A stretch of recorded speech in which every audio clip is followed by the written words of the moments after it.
காங்கிரஸ் கட்சியை பொறுத்தவரை அகில இந்திய தலைமை உணர்ந்தது என்ன என்று கேட்டால் 2006ஆம் ஆண்டு நீங்கள் திமுகவை பார்த்து இப்படியே பேசுகிறாங்க.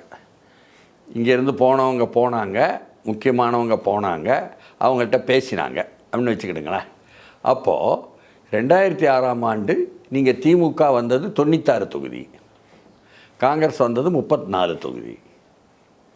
அப்போ நீங்கள் சின்ன கட்சிகளை சேர்த்தாலும் கூட அந்த 96 வைத்து 117ஆக வந்திருக்க முடியாது, அதாவது ஆட்சி அமைத்திருக்க முடியாது. நாங்கள் வலிய, காங்கிரஸ் கட்சி வலிய உங்களுக்கு நாங்கள் வெளியிலிருந்து முழு ஆதரவு தருகிறோம், 5 ஆண்டும் ஆளுங்கள் என்பதாகவும் அறிவித்தது மட்டுமல்லாமல், ஆதரவு கொடுத்தது மட்டுமல்லாமல், உங்கள்கிட்ட ஒரு அமைச்சராவது கேட்டோமா? நீங்கள் கொடுக்கலன்னு சொல்லவே இல்லை. காங்கிரஸ் புகார் சொல்லலை, நீங்கள் எங்களுக்கு அப்பொழுது அமைச்சரவை கொடுக்கல அப்படி சொல்லலை. நாங்கள் உங்களிடம் கேட்டோமா? ஒரு வாரியமாவது கேட்டோமா? கேட்கலை. அன்னைக்கு சூழல் அப்படி. இன்றைக்கி நாங்கள் ஒரு இக்கட்டான சூழல் இருக்கிறோம் இருக்காங்க.